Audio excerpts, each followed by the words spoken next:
जे काळे धंदे बाहेर काढू म्हणणाऱ्यांना लोकांनी घरी बसवलेलं आहे। महाराष्ट्रामध्ये देखील झालेल्या ज्या निवडणुका आहेत, विधानसभेच्या निवडणुकांनंतर या ठिकाणी झालेल्या नगर परिषदेच्या निवडणुका, झालेल्या महापालिकेच्या निवडणुका, झालेल्या जिल्हा परिषदेच्या निवडणुकांमध्ये देखील महायुतीनेच हॅट्रिक केलेली आहे। आणि म्हणून ज्यांनी काळे धंदे केले त्यांना घरी बसवलं।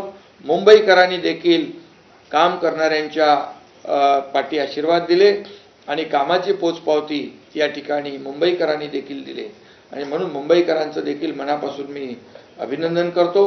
झालेल्या AI समिटमध्ये दिल्लीच्या आपल्या रिलायन्स ग्रुपने 10 लाख कोटीचं AI मध्ये जी इन्व्हेस्टमेंट केलेली आहे ती देखील मोठी महत्त्वाची आहे। त्याच्यामुळे देखील सगळ्या देशभरामध्ये रोजगार मिळेल, महाराष्ट्राला त्याचा फायदा होणार आहे आणि म्हणून उद्योगपतींचं देखील अभिनंदन केलं पाहिजे जे मोठ्या प्रमाणावर गुंतवणूक करतायत। आणि म्हणून मी रिलायन्सचं, अंबानी ग्रुपचं देखील अभिनंदन करतो की अशा लोकांना आपण संरक्षण दिलं पाहिजे।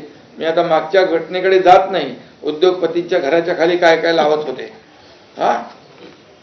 म्हणजे नको ते उद्योग सुरू होते, परंतु आम्ही उद्योगपतींना सुरक्षा देणार, उद्योगपतींना नवीन नवीन उद्योग येण्यास चालना देणार।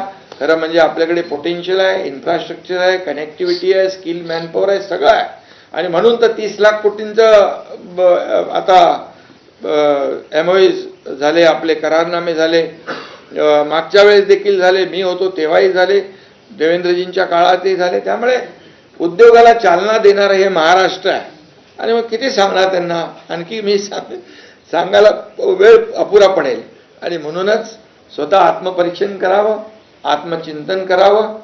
विरोधी पक्षनेता ते काय विरोधी पक्ष सभापती आणि अध्यक्षांचा विषय आहे, लोकांनी तुम्हाला नाकारलं तेवढी संख्याच दिली नाही आणि म्हणून मी इथे एकच आठवण सांगतो, एक भुजबळ होते, एकच आमदार होते, परंतु सभागृहामध्ये त्यांचा दणदणीत आवाज होता। संख्येला महत्त्व नाही, पदाला महत्त्व नाही, स्वतःवर आत्मविश्वास असला पाहिजे।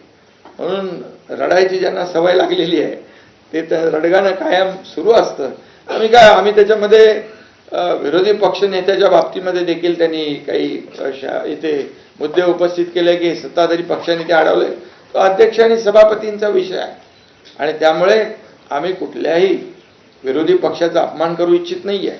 विरोधी पक्षाला न्याय आम्ही देणार, सभागृहामध्ये त्यांनी भांडावं, प्रश्न उपस्थित करावे आणि सरकार पूर्णपणे सक्षमपणे त्यांच्या प्रत्येक प्रश्नाचं उत्तर या ठिकाणी देईल। आणि आम्हाला एकच आहे की सत्ताधारी आणि विरोधी पक्ष ही रथाची 2 चाकं आहेत, परंतु त्यांना ते मान्यच नाही आहे। त्यांना सभागृहामध्ये येण्यापेक्षा पायऱ्यांवर आंदोलन करण्यामध्ये धन्यता मानतात आणि म्हणूनच माझी त्यांना विनंती आहे की सभागृह हे अर्थसंकल्पीय अधिवेशन आहे आणि हे अर्थसंकल्प मुख्यमंत्री देवेंद्रजी मांडणार आहेत, त्यामुळे तुम्ही या तिकडे आणि लोकांचे प्रश्न मांडा।